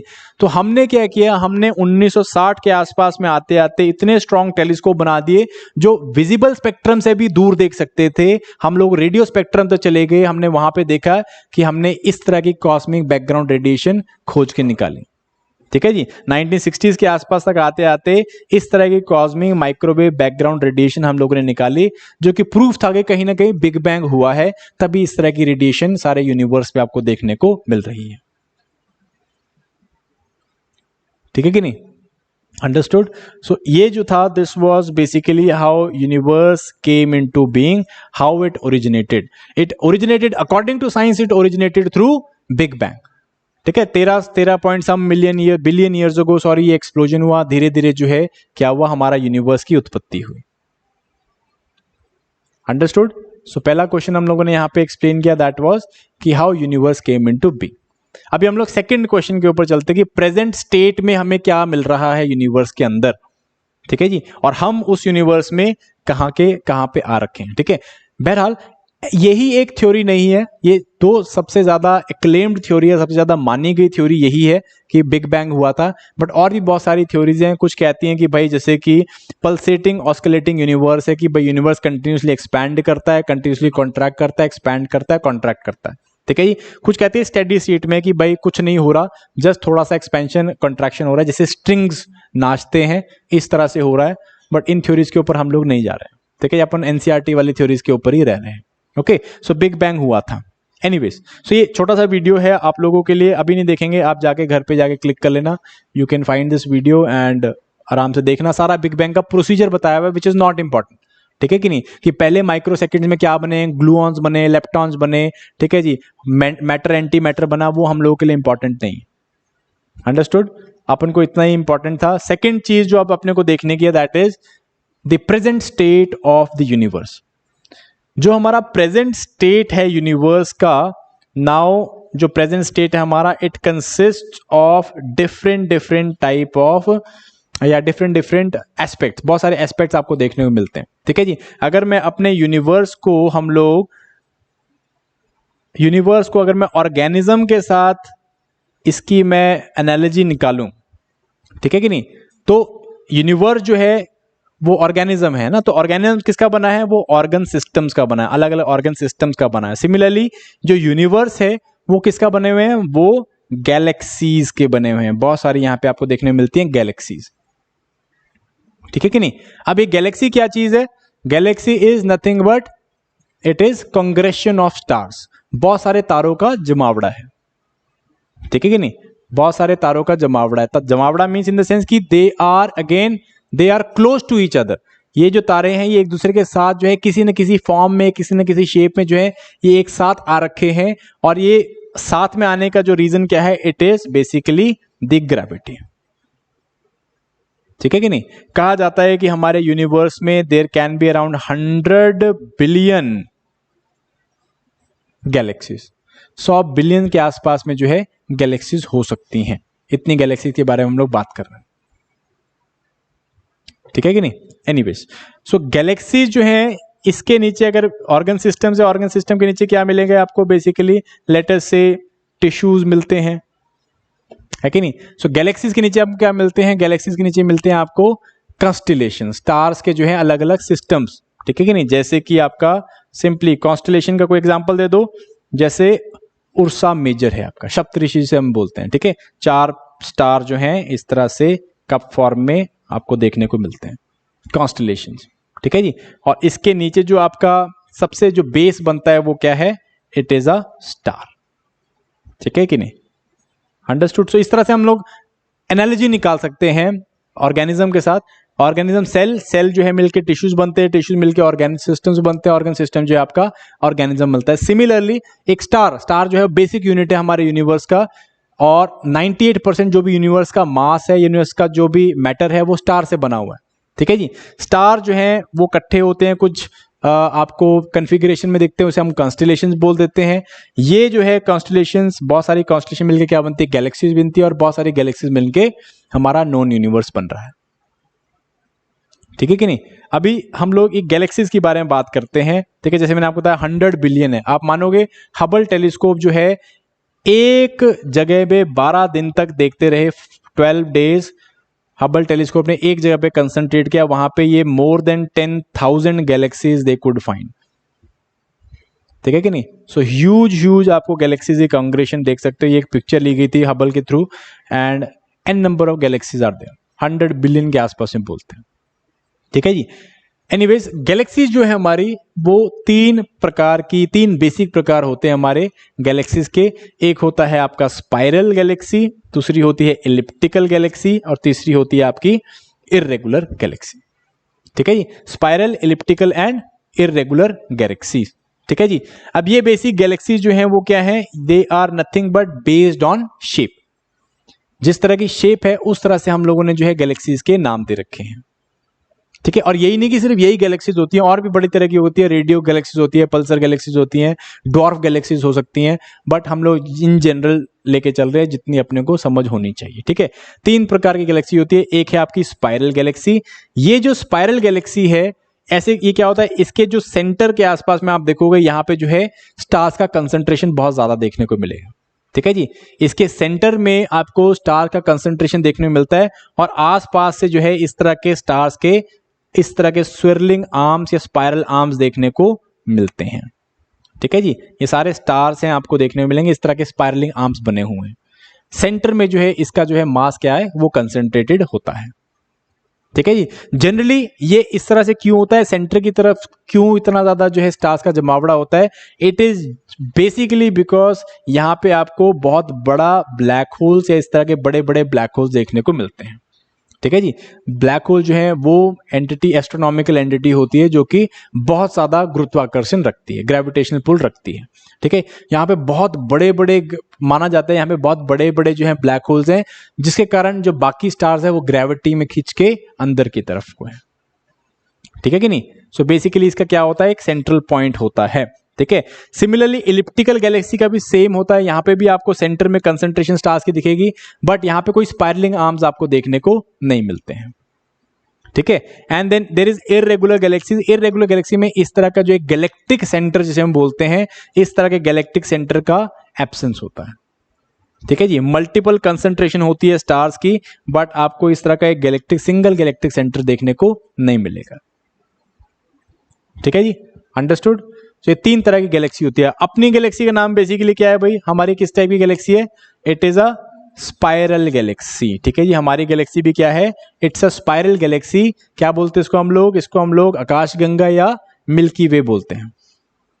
ठीक है जी, आकाशगंगा, मिल्की वे, अगेन स्पाइरल है शेप में, एंड माना जाता है कि हमारी गैलेक्सी में अराउंड 100 बिलियन स्टार हैं। ठीक है जी, सो इमेजिन करो एक एवरेज गैलेक्सी में अगर 100 बिलियन स्टार है और there are 100 billion galaxy, so 10⁻22 stars है हमारे पूरे यूनिवर्स में। ठीक है, जीरोस लगाते रहना आराम से बैठ के घर पे, तो इतने सारे जो हम लोग के पास स्टार्स हैं। ठीक है, आपने कई बारी जो है इस तरह की फोटो देखी होगी, बड़े सारे व्लॉगर्स जो हैं लद्दाख उद्दाख जाते हैं, रात को इस तरह का फोटो खींचते हैं, टाइम लैप्स भी बनाते हैं, है ना? या अगर आप आर्कटिक वाली साइड में जाओगे तो टाइम लैप्स आपको इस तरह के बने हुए दिखेंगे। तो ये इस तरह के आपको ये क्या चीज दिखती है? इस तरह का तारों का जमावड़ा आपको दिखता है एक छोर पे। ठीक है, और ये क्यों दिखता है? इट इज बिकॉज कि हम लोग जो हैं खुद गैलेक्सी के, हमारी गैलेक्सी के एक छोर पे हैं, और जब ये इस तरह से हम लोग का मतलब रात होती है तो दूसरा छोर जो हमको दिखता है। ठीक है, सो this is nothing but the far and, next पूरा दूसरा छोर है जो आपका गैलेक्सी का, वो हम लोग देख पा रहे हैं। ठीक है कि नहीं? So this is our galaxy, the milky way. Nearest galaxy कौन सी है हमारी भाई? That is Andromeda. ये जो हमारे नियरेस्ट गैलेक्सी है। ठीक है, ये देखो, ये हमारी गैलेक्सी है ओवरऑल, ये हमारी गैलेक्सी का, this is the galactic centre. ठीक है, माना जाता है कि यहाँ पे एक सुपर मैसिव ब्लैक होल है। ठीक है जी, सुपर मैसिव ब्लैक होल है जिसका गुरुत्वाकर्षण के कारण ये 100 बिलियन स्टार जो है इसके आसपास चक्कर लगा रहे हैं। ठीक है कि नहीं? करेंगे हम लोग ब्लैक होल्स क्या होते हैं, लाइक आज की क्लास में नहीं तो अगली क्लास में करेंगे, जब स्टार्स की मैं आपको फॉर्मेशन या साइकिल बताऊंगा तो उसमें हम लोग करेंगे बात। ठीक है, आज भी कर सकते हैं, अभी टाइम कुछ नहीं हुआ तो we can go for that also. So this is super massive black hole जो हमारे बीच में है, और यहां से जो है आपको बहुत सारे आर्म्स निकलते हुए दिख रहे हैं। जैसे दिस इज सैगिटेरियस आर्म है आपका, देन दिस इज परसुअस आर्म है आपका, नॉर्मा आर्म है, सेंक्टस सेंक्टेरियस आर्म है, बड़े सारे इस तरह के आर्म्स निकल रहे हैं। ठीक है जी, हम लोग कहाँ पे, हम लोग इस परसुअस आर्म के एक इस तरह का सेकेंडरी आर्म निकला हुआ है, this is called as Orion spur, और ओरायन स्पर के साथ में एक छोटा सा आर्म और निकला हुआ है, this is called as Cygnus spur. ठीक है जी, तो इसके बीच में हम लोग जो है यहाँ पे कहीं पे मिलते हैं, ओरायन और सिग्नस आर्म के बीच में। ठीक है कि नहीं? सो कहीं हम लोग सेंटर वाली साइड में नहीं, हम लोग जो है कोने वाली साइड में है कहीं पे, और इसी करके मतलब अगर आप बोलोगे कि हम लोग सेंटर में काहे को नहीं है, but we are lucky that हम लोग जो है किस तरफ है, हम लोग एक्सट्रीम एंड की तरफ है। ठीक है, अगर सेंटर की तरफ होते तो यहाँ पे इतनी ज्यादा रेडिएशन होती कि धरती पे जो है लाइफ पॉसिबल नहीं होनी थी। ठीक है जी, it is because we are at the end of our galaxy, या हम लोग गैलेक्सी के एक छोर पे हैं, इस करके जो है हम लोग वो एक्सट्रीम रेडिएशन से बचे हुए हैं, तभी करके शायद यहाँ पे आपको जीवन देखने को मिलता है। ठीक है कि नहीं? सो कौन से आर्म में मिल रहे हैं हम लोग? Basically this is Orion Cygnus arm है, और यहाँ पे हम लोग देखने को मिलते हैं। ठीक है, ये आर्म्स का हम नाम कैसे रखते हैं? Based on constellation. कोई कॉन्स्टलेशन हम लोग को दिखती है, जैसे ओरायन कॉन्स्टलेशन है, ठीक है, उसके नाम पे हम लोगों ने जो है क्या रखा हुआ है? इस आर्म का नाम ओरायन नाम रखा हुआ है। ऐसे जो हम लोगों ने क्या करके अलग अलग जो है सेगिटेरियस है, ये इस तरह के अलग अलग नाम रखे हुए हैं। ठीक है जी, ये जो है हमारी this is the nearest Galaxy जो कि आपको देखने में मिल रही है, this is the Andromeda. Okay, ये किस तरह की गैलेक्सी आपको देखने में मिल रही है? किस तरह की है भाई ये? This is also a spiral Galaxy. ठीक है जी, अगर अपने को अपनी गैलेक्सी छोड़नी पड़े, अगर हम लोग कभी इंटर गैलेक्टिक सिविलाइजेशन बने, तो सबसे पहले हम लोग यहां पे जाएंगे। ठीक है, बन जाएंगे 1000 सालों में, अगर बचे रहे तो। अगर नहीं बचे फिर अलग बात है। अगर ये सदी टाप गए ना, ये 100 साल टाप गए, फिर तो पक्का चले जाएंगे। पर ये 100 साल औखे हम लोगों के लिए, क्योंकि अभी क्लाइमेट चेंज हो रहा है और हम लोगों के पास वो टेक्नोलॉजी नहीं है कि हम लोग उससे जूझ सकें। तो अगर ये 100 साल टाप गई मानव सभ्यता, तो हम चले जाएंगे, नहीं तो फिर मुश्किल है। ये 100 साल नहीं टापे तो फिर अवशेष मिलेंगे हमारे। ठीक है, कोई और सिविलाइजेशन जो हमारे अवशेष खोद रही होगी, फिल्में बना रही होंगी उसके ऊपर, जुरासिक वर्ल्ड। ठीक है तो बेसिकली अगर हम लोग कभी इंटरगैलेक्टिक सिविलाइजेशन, अभी तो हम लोग क्या कर रहे हैं, इंटरप्लैनेटरी सिविलाइजेशन भी नहीं बने। ठीक है, अभी हम लोग इंटरप्लैनेटरी भी नहीं बने, हम लोग अब बात कर रहे हैं कि हम लोग अलग अलग प्लैनेट्स में जाएंगे, फिर वहां पे बसेंगे। एक बारी बस गए तो हम फिर उसके बाद अपने सोलर सिस्टम से बाहर जाएंगे, फिर हम लोग अपनी गैलेक्सी को जो है कंट्रोल करेंगे, उसके बाद दूसरी गैलेक्सीज पे जाएंगे। 1000-1200 साल तो लग जाएंगे। ठीक है, बट किसने सोचा था यार? देखो, अगर बात करो 1200 साल पहले की और 1200 साल बाद की, अगर 1200 साल पहले वाला व्यक्ति जो है यहाँ पे आ जाए और देखिए आपको फोन में क्या कर रहे हो आप, वो पागल हो जाएगा। ठीक है कि नहीं? तो that is what I am trying to say, कि टेक्नोलॉजी ने, और ये इवन 1200 साल भी छोड़ो, लाइक 1900 सदी का बंदा अगर आपके पास अभी आके बैठ जाए और आपके फोन देख ले, तो पागल हो जाएगा, है कि नहीं? तो 100 साल में अपने इतनी तरक्की कर ली। हमारा रेट ऑफ जो तरक्की करने का, डेवलपमेंट करने का या प्रोग्रेस करने का जो रेट है, इट इज माइंड बॉगलिंग। आप अगले 100 साल में ये भी सोच सकते हैं कि हम लोग मरे ही ना, अमर होने की स्कीम है हमारी। ठीक है कि नहीं? अमर नहीं भी होंगे तो 300 साल तो हम लोग जी सकते हैं आराम से। हमारी जनरेशन नहीं जिएगी, हमारी जनरेशन को तो मरना पड़ेगा, बट शायद अगली जनरेशन के लिए पॉसिबल हो। क्योंकि अब अगर आप देखोगे, जैसे अभी करंट अफेयर से पढ़ते हैं, सारी चीजें देखते हैं हम लोग कि भाई हम लोगों ने वो जीन भी हाईलाइट कर दिया है हमारे जीनों में, हमने वो जीन भी आइसोलेट कर दिया है, जिसके कारण हम लोगों की एजिंग होती है।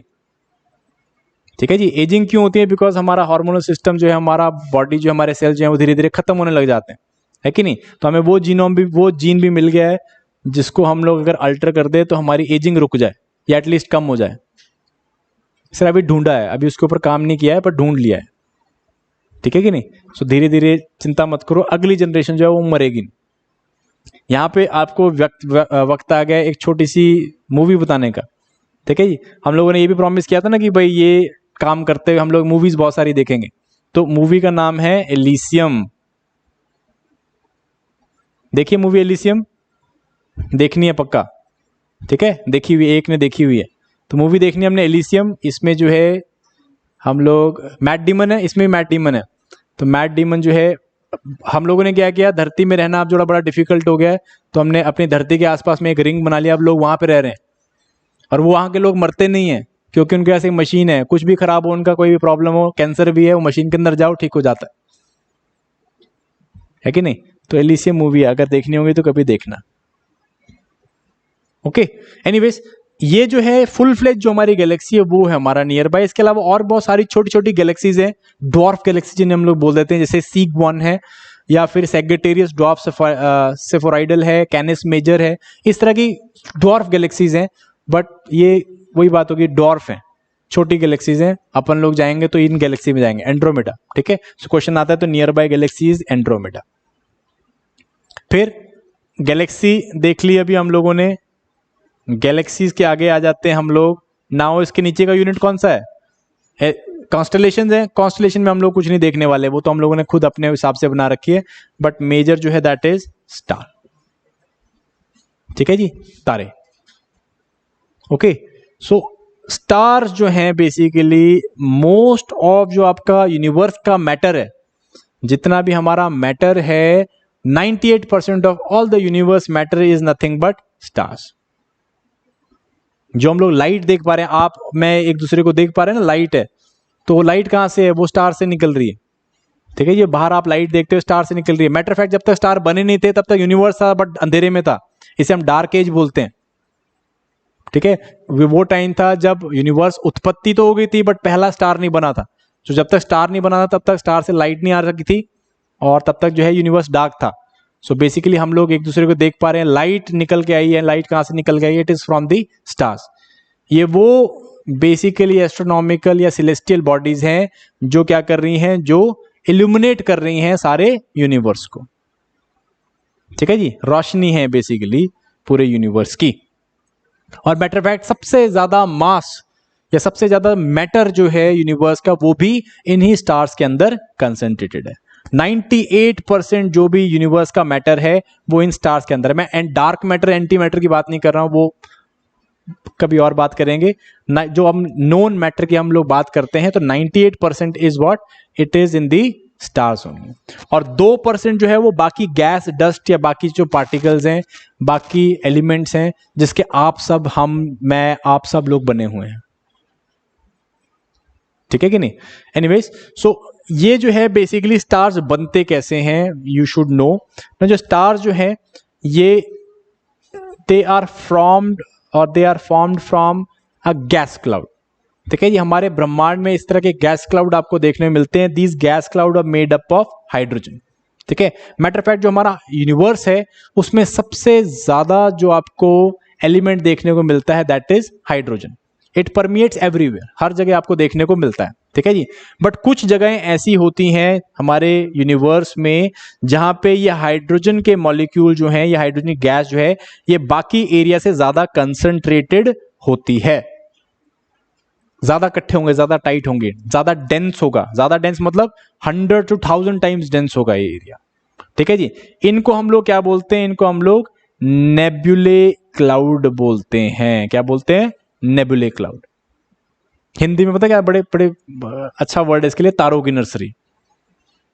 हिंदी में तारों की नर्सरी बोलते हैं इसको। इसलिए वो बेसिकली क्लाउड है जहां पे हाइड्रोजन जो है वो क्या है, वो कंसंट्रेटेड है। ठीक है जी, कंसंट्रेटेड है। कंसंट्रेटेड होने के कारण यहां पे क्या होता है, यहां पे जो तारे हैं वो जन्म लेते हैं। Stars are born here. ठीक है कि नहीं? स्टार्स यहां पे जन्म लेते हैं, तभी इनको जो है हिंदी में हम क्या बोलते हैं? तारों की नर्सरी बोलते हैं। ये हाइड्रोजन जो है ये क्या करते हैं, ये हाइड्रोजन अगेन एक दूसरे के पास आते रहते हैं। क्यों आते हैं? Because of gravity. ठीक है जी, अब ग्रेविटी के लिए हमें यहाँ पे न्यूटन साहब से वापस रूबरू करना होगा। न्यूटन ने लॉ ऑफ ग्रेविटी दिया था। वो क्या कहते थे? कोई है भाई न्यूटन वाला? क्या कहता है न्यूटन? वो बोलता था कि in universe every object attracts every other object with a force which is equal to blah blah blah blah blah, है ना?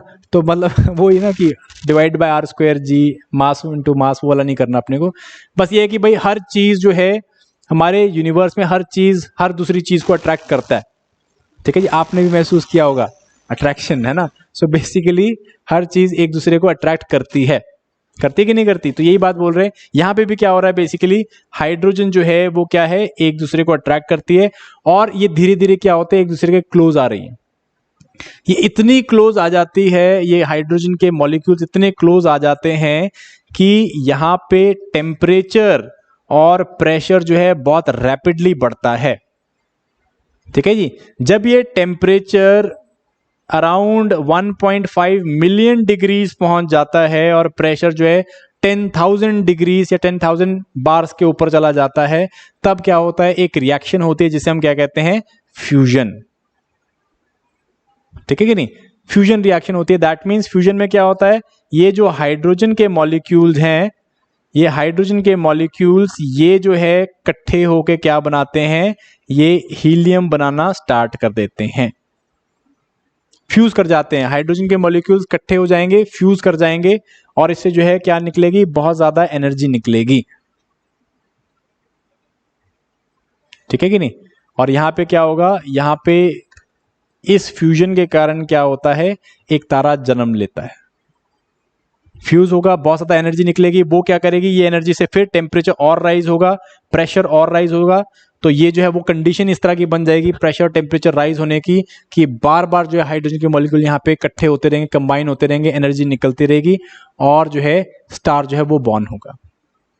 ठीक है जी। So stars are born like this, again hydrogen के कारण बनते हैं। हाइड्रोजन जो है इनका क्या है, फ्यूल है। जब तक ये हाइड्रोजन जलेगा, हाइड्रोजन जो है वो फ्यूज करता रहेगा, तब तक जो है स्टार क्या करेगा, वो इल्यूमिनेट करता रहेगा, वो लाइट देता रहेगा, वो जिंदा रहेगा। ठीक है कि नहीं। सो हाइड्रोजन जो है अगेन, जब हाइड्रोजन, इसको एक बार थोड़ा मिटा दूं। सो हाइड्रोजन जो है जैसे जैसे खत्म होता रहेगा तो स्टार क्या होगा, स्टार अपनी जो है एंड साइकिल पे जाएगा। ठीक है, स्टार और इंसान पे कोई ज्यादा फर्क नहीं है। स्टार क्या देखता है, अपना बर्थ देखता है, देन अपना यूथ स्टेज देखता है, देन जो है अपना ओल्ड स्टेज देखता है, देन डेथ हो जाता है। सिंपल फंडा है। ठीक है जी। बर्थ कैसे होगा, बर्थ होगा जब इस इस गैस क्लाउड के अंदर, इस नेबुलर क्लाउड के अंदर जो है कंसंट्रेशन होगा और वहां पे क्या होगा, ये स्टार का बर्थ हो जाएगा। ठीक है जी। डिपेंड करेगा कि ये स्टार ने कितना हाइड्रोजन खींचा है। अगर बहुत ज्यादा हाइड्रोजन होगा इसमें तो क्या होगा, स्टार जो है वो बड़ा स्टार भी बन सकता है। ठीक है जी। It can be an average star just like our sun, it can be a bigger star, bigger from our sun, it can be a star which can be like thousands of times bigger than a sun, than our own sun। ठीक है जी। Depend करता है कितना hydrogen जो इसने क्या किया है, इकट्ठा किया है। फिर ये क्या देखता है, अपनी यूथ स्टेज देखता है, जब इसके पास हाइड्रोजन बहुत ज्यादा पड़ा है और हीलियम धीरे धीरे बना रहा है, धीरे धीरे बर्न कर रहा है। फिर एक स्टेज आती है जब इसे ओल्ड स्टेज बोलते हैं हम लोग। ओल्ड स्टेज में क्या होता है, ये 70% अपना जो है हाइड्रोजन वो फूक चुका है।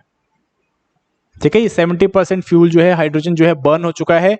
अब जब हाइड्रोजन बर्न होगा तो ये सन जो है या कोई स्टार है, इसके जो कोर है, जहां पे फ्यूजन हो रहा है, जहां पे हीलियम में और बहुत सारे एलिमेंट्स बन रहे हैं, ये भारी होना स्टार्ट हो जाता है। ठीक है जी। और ये गैस जो है, हाइड्रोजन अब कम रहेगी, तो अब क्या होता है, धीरे धीरे ये जो स्टार है ये क्या करता है, ये फूलना स्टार्ट कर देता है। It start swelling. ठीक है जी। इस स्टेज को हम लोग क्या बोलते हैं, इस स्टेज को हम लोग कहते हैं रेड जायंट स्टेज। ठीक है जी। क्या बोलते हैं इसको हम लोग, रेड जायंट स्टेज। अब इसमें क्या हो गया, स्टार जो है वो स्वेल कर गया है। ठीक है कि नहीं, स्टार स्वेल कर गया। एंड फाइनली जो है ओल्ड स्टेज के बाद आती है डेथ स्टेज, जब जो है स्टार के अंदर एनर्जी जस्ट 10% के आसपास में हाइड्रोजन बची होती है।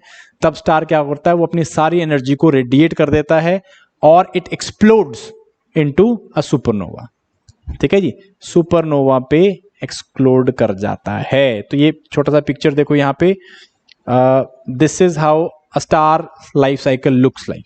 इस तरह के स्टेलर नेबुले से बॉर्न होता है।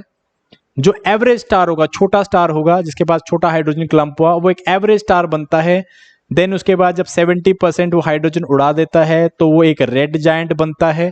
ठीक है जी। रेड जायंट बनने के बाद क्या होगा, कोर बनेगा इसका। कोर सब कुछ लाल है यहाँ पे, तो व्हाइट दिखाता हूं, एक मिनट। ठीक है जी। कोर बन गया इसका। ये कोर किसका होगा basically, it is made up of helium and other elements. ठीक है जी। Nitrogen, even oxygen, even carbon and all those, iron, ठीक है जी, निकल, ये सारे आप सब लोग जो है इसी कोर से बने हुए हो। ये जो एलिमेंट्स निकल के आए हैं, इन्हीं कोर से निकलते एलिमेंट्स और इन्हीं चीज एलिमेंट से हम सब लोग बने हुए हैं। ठीक है कि नहीं। एनीवेज, जब ये स्टार का पावर खत्म हो जाता है तो इट एक्सप्लोड्स, और एक्सप्लोड होने के बाद जो कोर है वो बच जाता है। बहुत सारा मटेरियल तो जो है वो ब्रह्मांड में फेंक दिया जाता है, बट थोड़ा बहुत जो बचता है वो क्या बनता है, इस तरह से एक लेफ्ट ओवर स्टार रह जाता है। ठीक है जी। अब ये रेड जायंट, कौन सा स्टार जो है रेड जायंट बनेगा और उसका किस तरह का अंत होगा, ये एक साइंटिस्ट ने जो है इसको खोज कर निकाला था। ये बात है 1930s की।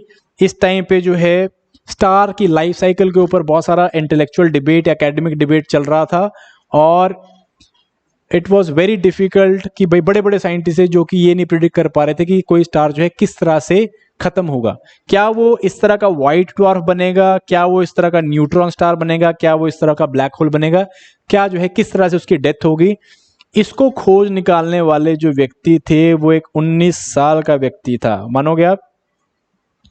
19 साल का व्यक्ति था जिसने अपना अभी मास्टर्स किया था और वो पीएचडी करने वो इंडिया से यूरोप जा रहा था नाव में, किश्ती में, मतलब छोटी वाली किश्ती नहीं, बड़ी वाली शिप में। और इस टाइम के दौरान इस किश्ती पे जाते हुए जो है इसने ये फॉर्मूला निकाला था या ये लिमिट निकाली थी जिसके कारण कि हमें पता चल सके कि स्टार किस तरह से इसकी डेथ होगी। ठीक है, नहीं बता सकता है कौन थे ये? He was S Chandrashekhar. ठीक है जी, एस चंद्रशेखर। और इनको हम लोग, इनकी जो फॉर्मूला दिया गया that was called as Chandrasekhar limit. ठीक है जी। सो इन्होंने बेसिकली क्या बोला? इन्होंने बोला कि सन का जो कोई भी स्टार है उसकी जो लाइफ है और उसकी डेथ है वो डिपेंड करती है किसके ऊपर? उसके मास के ऊपर। ठीक है जी, मास के ऊपर। अगर कोई स्टार जो है, अगर कोई स्टार वो हमारे सन के जितना है या उससे 1.3 टाइम्स तक ही है तो वो एक छोटा स्टार है। ठीक है जी, वो एक एवरेज स्टार है, उसकी एक रेड जायंट स्टेज आएगी और जब वो सुपरनोवा इस तरह से बड़े एक्सप्लोजन में फटेगा तो पीछे क्या बचेगा? पीछे एक वाइट इस तरह का ड्वार्फ स्टार बच जाएगा जिसे इन्हें सिंपली वाइट ड्वार्फ बोलते हैं। ठीक है, व्हाइट क्यों है? बिकॉज अभी बहुत गर्म है, कोर इसका भी बहुत गर्म है, धीरे धीरे ठंडा होगा, व्हाइट का ये रेड बनेगा, रेड का जो है उसके बाद धीरे धीरे ये ब्लैक बन जाएगा। पर ऐसे नहीं 1 साल 2 साल 10 साल में, it will take like millions of years. ठीक है कि नहीं? तो ये जो है व्हाइट ड्वार्फ बनेगा। अगर सन का, अगर जो स्टार जो मर रहा है उसका मास जो है 1.3 टाइम्स हमारे सन से लेके, स्टार से लेके 2 टाइम्स है, तो जो है ये स्टार जो है अपनी जायंट स्टेज देखेगा, रेड जायंट स्टेज देखेगा और यहाँ पे एक बहुत बड़ा एक्सप्लोजन होगा। जब भी अपने डेथ स्टेज पे आएगा तो बहुत बड़ा एक्सप्लोजन होगा जिसको हम लोग क्या कहते हैं? इसको हम लोग सुपरनोवा एक्सप्लोजन बोलते हैं। और उसके बाद ये क्या बनेगा? वो एक न्यूट्रॉन स्टार बनेगा। ये स्टार इतना बड़ा है कि ये अपनी ग्रेविटी में कोलैप्स कर जाएगा और जो रिजल्टेंट आपके पास सेलेस्टियल बॉडी बनेगी वहां पे इतना ज्यादा ग्रेविटेशनल फोर्स है कि यहाँ पे सिर्फ न्यूट्रॉन्स के अलावा और कुछ नहीं रह सकता है। ठीक है जी, तो इसको हमने क्या बोला? न्यूट्रॉन स्टार बोल दिया। और ये बहुत फास्ट रोटेट करते हैं, तो इन्हें हम लोग रोटेट करते हैं तो क्या करते हैं? अपने जो छोर होते हैं वहां से बेसिकली इस तरह की रेडिएशंस निकालते हैं। ठीक है जी, इसे हम लोग पल्सर्स भी बोलते हैं। इन स्टार्स को हम लोग क्या बोलते हैं? पल्सर्स भी बोलते हैं। ठीक है कि नहीं? और अगर स्टार का मास जो है वो 2 टाइम्स से भी बड़ा है, दैट मीन्स ये एक मैसिव स्टार है। ये अपनी रेड जायंट स्टेज में जाएगा तो सुपर जायंट स्टेज में जाएगा, बहुत बड़ा हो जाएगा। और जब ये एक्सप्लोड करेगा तो क्या होगा? इतना ज्यादा मास इसके पास ऑलरेडी है कि जब ये एक्सप्लोड करके कोलैप्स करेगा तो इतना ज्यादा कोलैप्स कर जाएगा, इतनी ज्यादा ग्रेविटेशन होगी कि ये क्या बनाएगा? ये ब्लैक होल बनाएगा। अभी ब्लैक होल क्या होता है बॉस? ब्लैक होल जो है वो बॉडी है कि जिसमें ग्रेविटेशन इतना स्ट्रांग है, इतना स्ट्रांग ग्रेविटेशन है कि इवन लाइट अगर इसके पास से निकले तो लाइट भी इससे एस्केप नहीं कर सकती है। ठीक है जी, लाइट अगर इसकी तरफ छोड़ी जाए तो लाइट वापस नहीं आ सकती है क्योंकि ग्रेविटी इतनी ज्यादा स्ट्रांग है, पुल इसका इतना ज्यादा स्ट्रांग है कि लाइट को भी, जो कि इतनी तेज रफ्तार से चल रही है ना, 3.3 × 10⁵ किलोमीटर पर आर के हिसाब से या फिर 8 किलोमीटर पर सेकेंड के हिसाब से जो भी है, तो इतनी तेज चलती हुई लाइट को भी जो है ये क्या करता है? अपने पास या अपने से बाहर नहीं जाने देता है। ठीक है जी, इस करके अगर लाइट रिफ्लेक्ट करके वापस नहीं आएगी तो क्या होगा? We will not be able to see it and that is why ये जो है अपीयर नहीं, ये हमें दिखते नहीं है। They are not visible in the universe but they are there हैं। इनकी गुरुत्वाकर्षण जो है वो हमें फील होता है but they are not visible, ये हमें दिखते नहीं है। इस करके हम लोग इन्हें क्या बोलते हैं? ब्लैक होल बोलते हैं। जैसे हमें पता है कि हमारे जो गैलेक्सी है उसके सेंटर में क्या है? एक बहुत बड़ा मैसिव ब्लैक होल है, पर हमने देखा नहीं है। बट पिछले साल हमने देख लिया था, 2019 में हम लोगों ने क्या किया? हम लोगों ने जो ब्लैक होल है उसकी साइटिंग करी है पहली। ठीक है कि नहीं। तो पिक्चर दिखाऊंगा आपको किस तरह की ब्लैक होल की साइटिंग करी है, मैं बताता हूं आपको, कोई चक्कर नहीं। This is if it is either equals to the sun's mass और 1.3 टाइम, अप टू 1.3 टाइम, ठीक है जी, तब तो जो है it is like a normal white dwarf, ठीक है जी।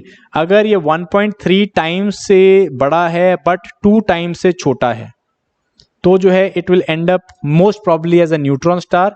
अगर 2 टाइम्स से बड़ा है तो most probably it will end up as black hole, ठीक है जी। एस चंद्रशेखर, इसके लिए इनको क्या मिला था, नोबेल प्राइज मिला था, किस पे, फिजिक्स में, ठीक है जी। लोगों ने हंसे थे जब यूरोप में जाके इन्होंने अपना रिसर्च पेपर लिखा था, तो लोग हंस रहे थे कि 19 साल का बच्चा जो है अब हमें बताएगा कि कैसे जो है इसका कैलकुलेट करना है। 5 साल बाद जो है जब ये प्रूफ किया गया मैथमेटिकली, तो जो है तब लोग इतना नहीं हंसे होंगे शायद। Okay, so that is how it was to be done. Anyways, star का जो कलर है, फैक्ट बेस्ड अगर बात करें, लाइक प्री में टिडबिट्स टाइप अगर कोई पूछ ले, तो स्टार का जो कलर है वो क्या इंडिकेट करता है, उसका सरफेस टेम्परेचर इंडिकेट करता है, ठीक है कि नहीं। स्टार का कलर टेम्परेचर इंडिकेट करता है, मींस अगर एक स्टार जो है it is blue in colour, bluish colour का है, that means it is very very high on temperature, ठीक है जी, टेम्परेचर जो है वो बहुत ज्यादा है उसका। अगर जो है वो रेड कलर का है, that means comparatively lesser temperature, ठीक है कि नहीं। सो टेम्परेचर जो है वो बेसिकली क्या डिनोट करता है, इट इज, सॉरी, कलर क्या डिनोट करता है, इट इज टेम्परेचर, ठीक है कि नहीं। ब्लू जो है that denotes maximum temperature, okay. And life of the star is like over billion of years की लाइफ हो सकती है। जैसे अगर हम अपने सन की बात करें, if I talk about our sun, तो बेसिकली जो हमारा सन है इसका एवरेज जो लाइफ हम लोगों ने बोला हुआ है वो कितना है, अराउंड 10 बिलियन ईयर्स का है, कि 10 बिलियन साल तक ये रहेगा, ठीक है जी। और अभी तक कितना लाइफ जिया है इसने अपना, अराउंड 4.6 बिलियन ईयर्स तक। तो मतलब अगर इसका लाइफ साइकिल की बात की जाए 0 से 10 के बीच में जब ये बना था, तो अभी ये समवेयर कहां पे, इट इज समवेयर हियर, ठीक है जी। ये 5 है आपका, तो समवेयर इट इज हियर, तो it is, that means it is a fairly young star, Fairlie young star है। और अराउंड 30% अपना जो है हाइड्रोजन अभी बर्न किया है, और अभी अपने पास बड़ा टाइम, ठीक है कि नहीं। रेड जायंट स्टेज कब आएगी, अराउंड 7.5 बिलियन ईयर्स तक आते आते इसकी रेड जायंट स्टेज आएगी, ठीक है कि नहीं। रेड जायंट में क्या करेगा, ये अपने साइज से काफी ज्यादा स्वेल कर जाएगा, और इस टाइम तक धरती जो है इसके अंदर आ जाएगी। It will swell so much कि अप टू मार्स वाला सारा एरिया जो है that will be inside the sun, ठीक है, सूरज के अंदर चला जाएगा। बट घबराने की बात नहीं है, क्योंकि उस टाइम तक हम लोग कहां पे होंगे,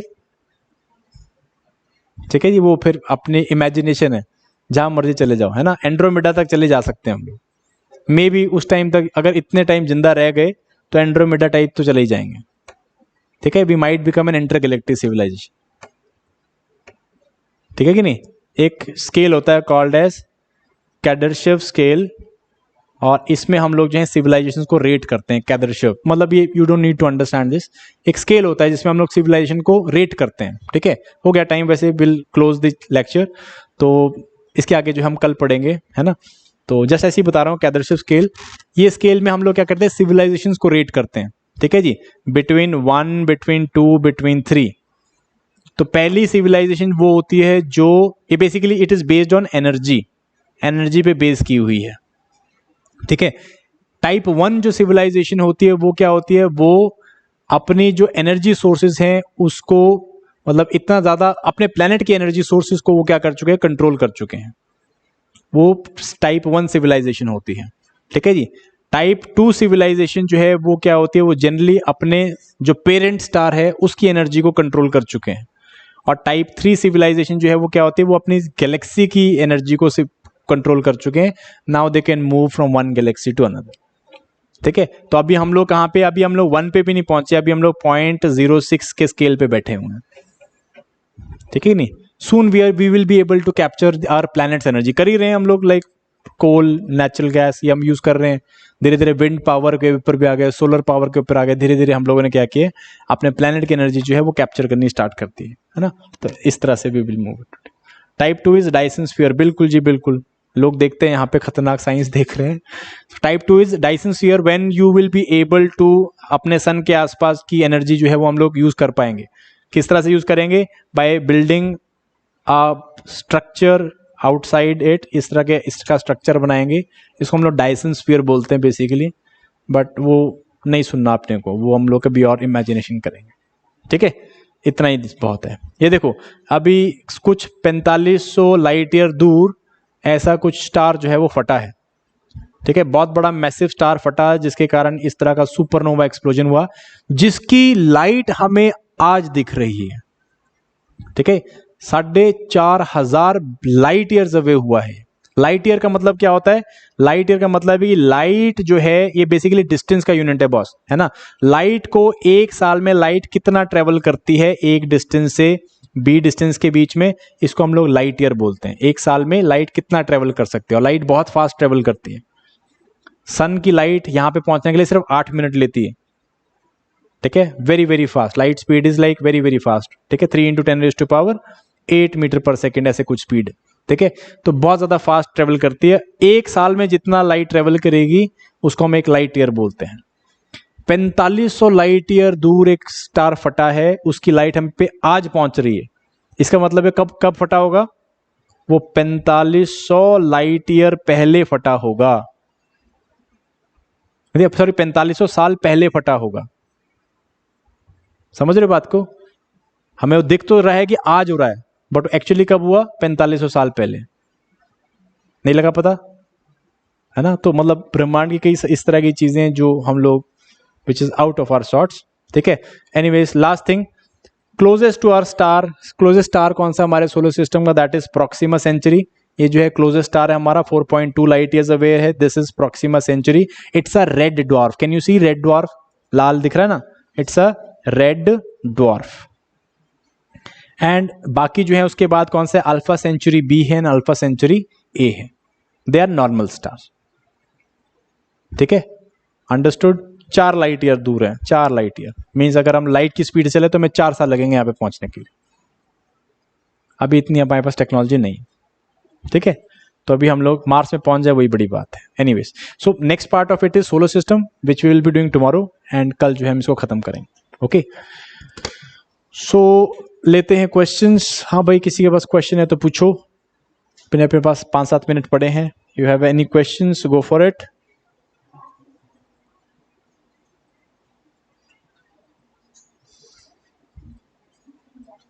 हाँ जी, हाँ जी, बिल्कुल जी। Any questions guys? कोई डाउट है निकलो। बिल्कुल जी, चंद्रशेखर ने दिया था neutron star. Sir this yes, see भाई, ये जो व्हाइट ड्वार्फ है ये धीरे धीरे डिके करेगा। व्हाइट ड्वार्फ धीरे धीरे इसकी हीट खत्म होगी, and then it will be nothing but a rock का टुकड़ा। ठीक है जी, बट जो आपका न्यूट्रॉन स्टार है, this is nothing but neutron, this is nothing but radiations. Eventually ये जो है क्या करेगा? कंटिन्यूसली जो है रोटेट करता रहेगा, and it will radiate lot of radiation, धीरे धीरे जो है और ज्यादा डिके होगा। ठीक है, similarly with the black hole, black hole भी क्या होगा? विद टाइम डिके होते रहेंगे, बिकॉज बहुत ज्यादा एनर्जी जो है रेडिएट करते हैं। एनीथिंग, एनी डाउट भाई? कुछ आपके मन में आ रहा हो तो भी बताओ। नहीं, चलो anyways, so this is basically the introduction only. अभी जो है कल से जो अपना मेन काम स्टार्ट होगा, where will be talking about planets, asteroids and ये सारी चीज़ों के बारे में बात करेंगे। यहाँ से जो है आपका एग्जाम रिलेटेड एस्पेक्ट जो है वो स्टार्ट करेंगे हम लोग। Exam related aspect will be starting from tomorrow onwards. आज के क्वेश्चन में मैक्सिमम जो है आपको पूछ सकते हैं कि भाई स्टार का कलर क्या डोनेट करता है। ठीक है जी, Chandrasekhar limit is something that can be asked. Rest of it was more philosophical debate, where we were not philosophical debate but philosophical lecture, जहाँ पे हम लोग जस्ट अंडरस्टैंड करने की कोशिश कर रहे हैं कि यूनिवर्स की जो अंडरपिनिंग्स हैं वो किस तरह की हैं। ठीक है नी, यूनिवर्स बेसिकली एक ब्रॉड आपके पास डायमेंशन होनी चाहिए that will help you build a bigger picture, एक बड़ा पिक्चर बनाने में आपको मदद करेगा। ठीक है कि नहीं? सो मेरी तरफ से बाय बाय है। इन केस सर जो ये पूछ रहे सर, जो जापानीज साइंटिस्ट बताए है, नहीं नहीं नहीं, एंशियंट साइंटिस्ट, सॉरी जापानीज पढ़ रहा हूँ मैं। एंशियंट साइंटिस्ट भाई नहीं, ये जो साइंटिफिक नेम्स है याद नहीं करने हैं, this was just to build a story. ऐसे हजारों नाम है और भी याद करने को, अगर याद करने पे आए तो नहीं करने।